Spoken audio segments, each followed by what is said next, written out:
Bonjour à tous, merci aux organisateurs, je suis absolument ravie d'être là, c'est passionnant et c'est passionnant parce qu'on est au-delà de la théorie dans le passage à la pratique et je regarde Bénédicte parce que je la remercie, c'est elle qui a vraiment insisté pour que j'intervienne à ses côtés aujourd'hui et vraiment je la remercie, c'est très bien. Donc moi je suis le docteur Boiteux, je suis chef de pôle sur un secteur parisien de psychiatrie adulte. Et donc, je vais introduire le propos de Bénédicte parce que c'est ces propos qui sont les plus intéressants pour vous donner un petit peu, justement, le paysage dans lequel Bénédicte a pu prendre ses fonctions. Donc, quand je suis arrivée dans le service dont j'assure la chefferie actuellement, il n'y avait pas grand-chose qui était fait. C'est un service qui a une population assez jeune, environ 100 000 habitants, en zone hyper urbaine et avec des déterminants sociaux qui sont quand même très marqués par la précarité. Les patients que nous prenons en charge sont des patients jeunes qui le plus souvent entrent malheureusement dans les soins par l'hospitalisation en soins sans consentement et le plus souvent avec un retard d'accès aux soins qui est très important et un diagnostic qui se chiffre en années en fait. Souvent, la maladie est malheureusement présente depuis longtemps. Et aussi, le plus souvent, une comorbidité addictive, au moins le cannabis. Malheureusement, dans le service, quand on ne le trouve pas, c'est qu'on ne l'a pas cherché.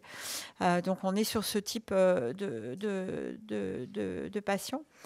Et puis des familles elles-mêmes marquées par la précarité, qui ont peu accès à l'enseignement, à la formation, qui ne savent pas vraiment ce que c'est que d'être en bonne santé. Alors la santé mentale encore moins. Déjà, quand on a accès à de bonnes informations, on a du mal à la saisir.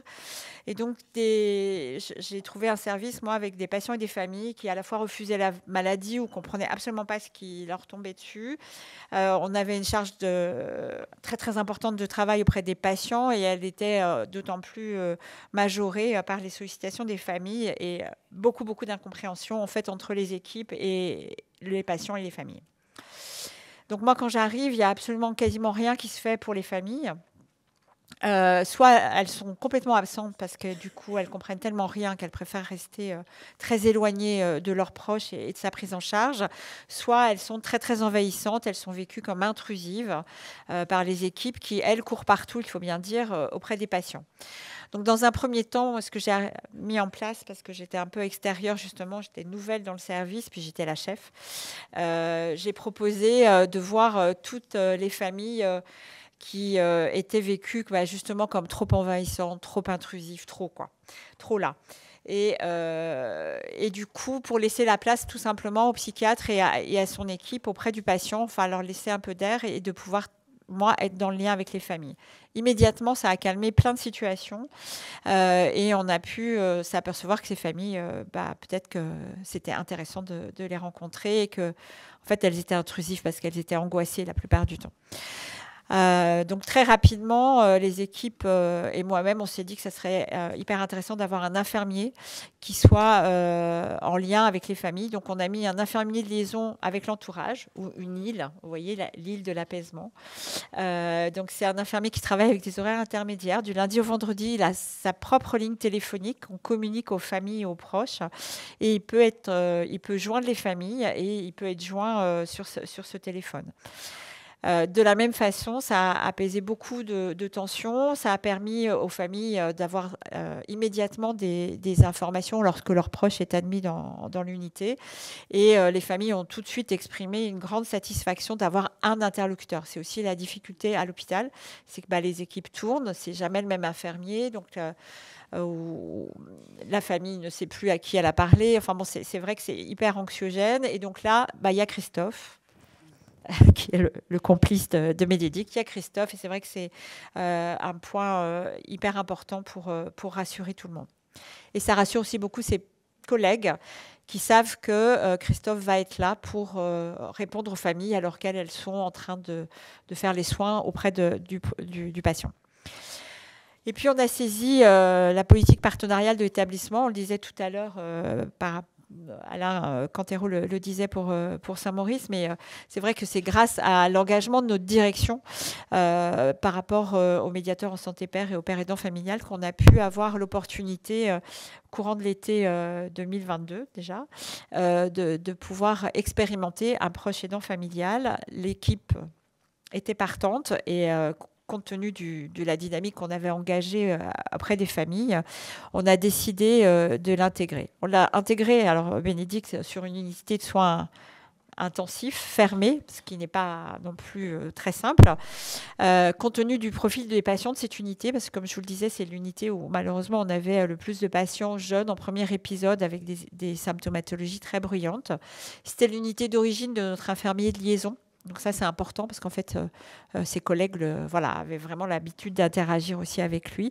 Et puis, c'était une équipe déjà très engagée dans la dynamique d'empowerment et de participation des patients, puisqu'ils avaient fait participer des patients à d'autres projets dans l'unité. Ils avaient aussi l'habitude des projets un petit peu fous de leur chef de pôle.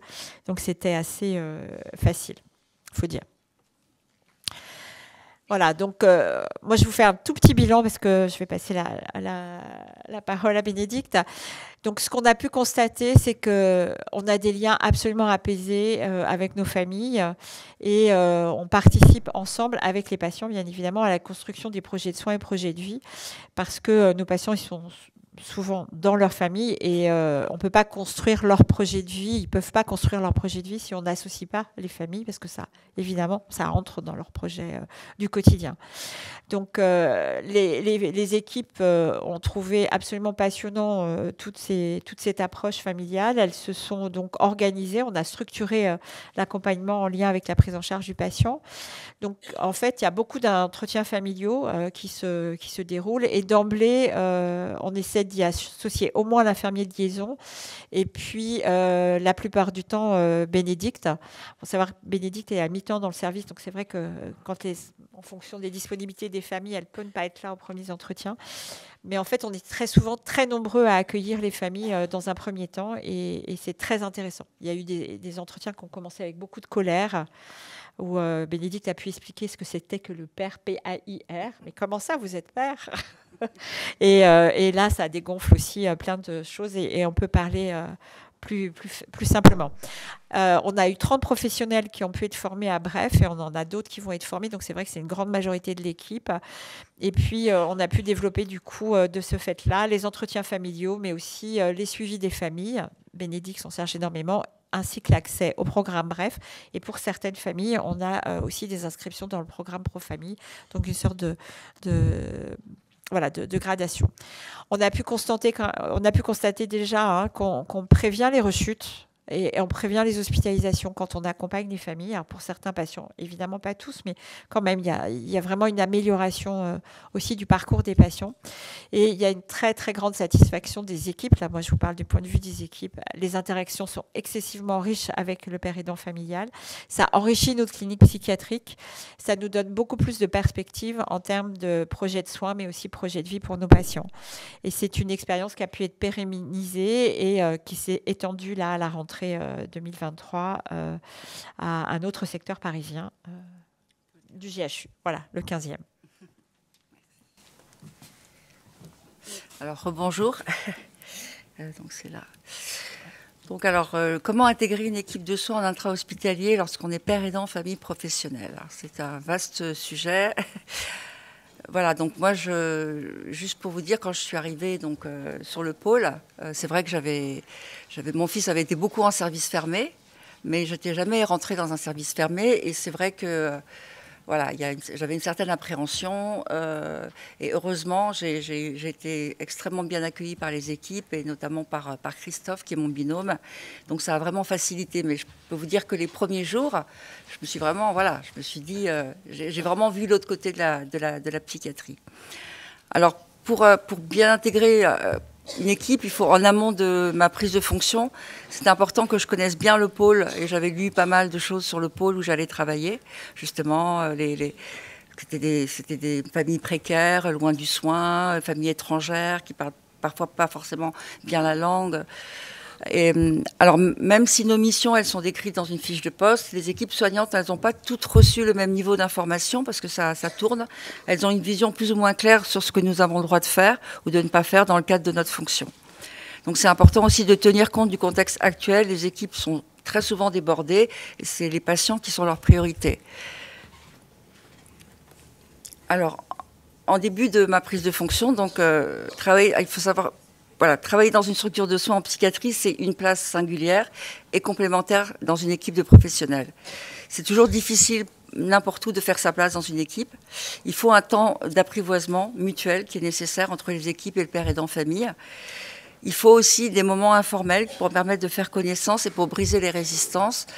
Et moi, voilà, je m'aperçois qu'au moment de pause ou de moment où on fume une cigarette, j'échange avec des infirmiers ou avec des aides-soignants, et je m'aperçois qu'ils ont eux aussi une expérience. Et là, on rentre dans une qui va avoir un frère, une qui va avoir un beau-fils, et on va commencer à parler. Et ces moments informels, pour moi, sont des moments extrêmement précieux, finalement, où on fait connaissance l'un et l'autre.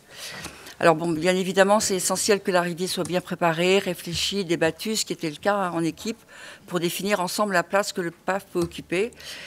Et puis, il faut bien prendre en compte les règles de service, des contraintes institutionnelles et du secret médical. Les règles de service, c'est que moi, au début, on m'a donné des clés puisque c'est un service fermé. Et voilà, j'ai appris à ouvrir et fermer une clé relativement rapidement. Mais mine de rien, c'est pas rien. C'est une responsabilité, c'est des clés, ça ouvre les portes, ça ferme les portes. Donc, rien que ça, symboliquement, pour moi, c'était pas rien. Donc, en pratique, on est au quotidien à l'intersection des échanges entre les uns et les autres, où la parole est libre. Il faut apprendre progressivement à travailler ensemble, dépasser dans l'action le discours de mise en opposition. Et même si certaines représentations et logiques divergent, persistent, il nous faut faire abstraction de certains propos tenus devant nous. Alors moi, je dois vous dire que j'ai beaucoup apprécié, et je les remercie encore, que les équipes n'aient absolument pas changé de discours avec moi. Et elles continuent à blaguer, elles continuent à dire parfois qu'elles en peuvent plus, que tel patient les agace, toujours très respectueusement. Mais du coup, ça m'a permis de me dire, voilà, elles parlent comme si elles parlaient, elles n'ont pas changé de discours parce que je suis là, et visiblement, je ne les dérange pas. Et pour ça, je les remercie beaucoup, et je vous avouerai que je rigole beaucoup avec elles, en fait. C'est vraiment des situations qui sont pas toujours évidentes, et qui sont parfois très drôles, et parfois, il nous arrive aussi d'avoir notre larme ensemble. Et voilà, et donc nous avons à cœur d'aller dans le même sens, celui de l'intérêt de l'usager, qui est quand même le plus important. Alors au cours de ma prise de fonction, donc notre méthode avec Christophe d'intervention auprès des proches, on est un binôme, qui est donc, comme a dit le docteur Boiteux, un poste d'infirmier de liaison avec les familles 80%, et moi je suis à temps partiel. On est vraiment dans l'intervention précoce et systématique auprès des proches aidants dès le début de l'hospitalisation. Et la prise de contact, c'est par téléphone, quand on peut le faire, quand le patient... Et en allant vers les proches pendant les temps de visite. Et moi, j'ai souvent... je descends, et souvent, je vois des parents qui viennent visiter leur enfant. Et je vois, ça va être une ASH, ou ça va être un fait qui va me dire, tu devrais aller la voir, elle pleure, ou elle n'est pas bien. Et donc, je fais beaucoup d'aller vers. Et ça, c'est très important aussi. Alors, il y a un formulaire d'orientation qui est destiné à la prise de contact, qui est peut-être moins utilisé parce que pendant le staff, où je participe au staff, et ça, je me souviens, le docteur Boiteux m'avait dit c'est important, et c'est vrai que c'est vraiment important parce que d'abord, j'ai l'impression que je fais équipe, et les psychiatres viennent vers moi, et petit à petit, ils me proposent des entretiens familiaux. Alors, les savoir-être au sein d'une équipe de professionnels, il faut se remettre en question en tant que proche, ne pas faire de mon cas particulier une généralité, adopter une posture d'observation, pas à pas. L'hôpital est un lieu très codifié, observer, écouter, poser des questions pour s'approprier le terrain, intégrer les codes de l'hôpital et à m'adapter à la culture du milieu hospitalier. Rester humble devant les professionnels, ils ont déjà vécu tout un répertoire de situations avec les patients, et c'est certainement pas moi qui va leur dire comment faire. Voilà, et puis pour que mon binôme n'ait pas le sentiment de perdre le lien avec les proches, faire en sorte que l'échange soit constant entre soignants et père aidant. Donc des détails qui peuvent paraître pas Non, non, en fait, c'est pas des détails. Donc, le savoir-faire au sein d'une équipe, c'est se présenter devant chaque nouvelle personne. C'est indispensable aussi longtemps qu'il le faut parce que c'est pas forcément écrit. Et puis, c'est important de se présenter. Et puis, ça donne lieu à justement expliquer pourquoi je suis là, raconter un tout petit peu, voilà, mon fils. Et en général, j'ai toujours, les gens sont contents. Et je me souviens d'un aide-soignant qui m'avait dit que tu dois te présenter à chaque personne et j'avais trouvé ça très, très juste. Donc assister aux réunions de staff, c'est indispensable hein, si on veut être bien identifié. Et puis ne pas hésiter à poser des questions aux équipes. Donc alors après il y a des exemples concrets de conduite à tenir au quotidien dans un service fermé. Hein. Moi je suis aussi beaucoup en contact avec les patients, donc comment est-ce que parfois ils me demandent des choses, ils me parlent, ils me demandent pourquoi je suis là, je parle de mon fils, voilà, on discute. Mais est-ce que je peux aller leur chercher un café? Ça paraît tout bête, mais il faut que je demande Je peux pas, moi, je suis père aidant de famille, c'est pas mon rôle. Ou alors, il faut que j'ai l'accord de l'infirmier.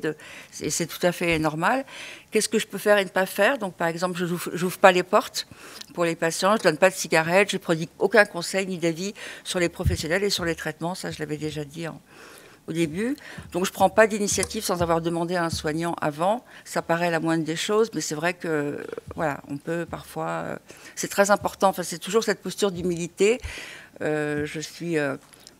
voilà, un service fermé, un service dans un hôpital, c'est un service qui bouge beaucoup et il faut y aller très doucement.